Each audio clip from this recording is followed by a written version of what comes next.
Seperti ini memang, terlihat kalau fokus BI bukan di kebijakan suku bunga lagi ya, Bu, ya, untuk mendorong perekonomian terutama karena dampak COVID-19 kelihatannya BI ingin menekankan sinergi dengan pemerintah terutama supaya, transmisi kebijakan moneter yang telah mereka lakukan bisa langsung berdampak terhadap sektor real.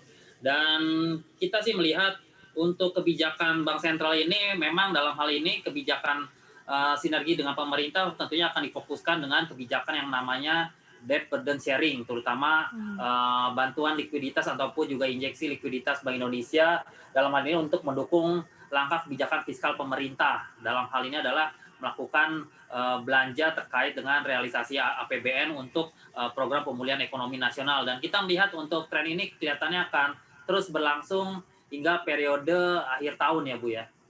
Oke, 4% masih akan dipertahankan sampai dengan di kuartal terakhir 2020 ini. Tapi yang Anda lihat seperti apa sebenarnya, cerminan dari level 4% yang sudah 4 bulan ini ditahan dan sampai nanti kalau misalnya Anda prediksi sampai di penghujung tahun untuk, data-data performing yang lainnya. Karena kalau dilihat dari sisi inflasi yang ternyata kita juga masih deflasi, kemudian, the fragility untuk nilai tukar rupiah sendiri. Nah, Anda lihat seperti apa komposisi ini, dengan, tingkat suku bunga atau rate yang masih di level 4%, Pak Mirdal? Tentunya memang kalau kita lihat dari indikator makroekonomi secara umum sebenarnya kondisinya cukup bagus ya, inflasi sangat rendah sekali di masa periode pandemi saat ini.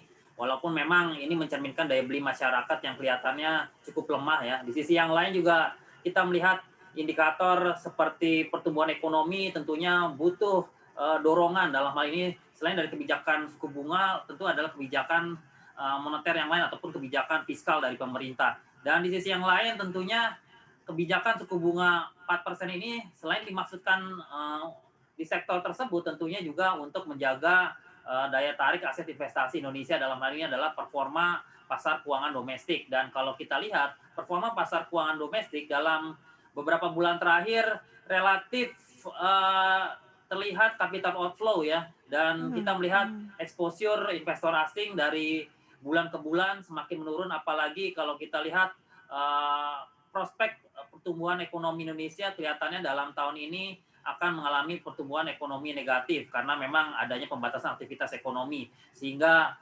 kenapa kalau kita lihat perlu dari Bank Indonesia dalam hal ini adalah menjaga daya tarik aset investasi Indonesia dengan menetapkan suku bunga. Karena kalau kita lihat dari performa untuk sektor seperti perbankan saat ini, sektor perbankan sendiri seperti yang tadi disampaikan oleh Gubernur Bank Indonesia, ada kelihatannya problem terkait dengan permintaan untuk kredit ya. Karena kalau kita lihat Ya. kredit hingga bulan Agustus ternyata hanya tumbuh sebesar 0,12% year on year, melambat Mmm. dibandingkan kurang lebih sekitar 1,1% pada periode bulan Juli ya. Jadi memang kalau kita lihat untuk kredit kelihatannya masih sangat lambat ya hingga periode bulan September.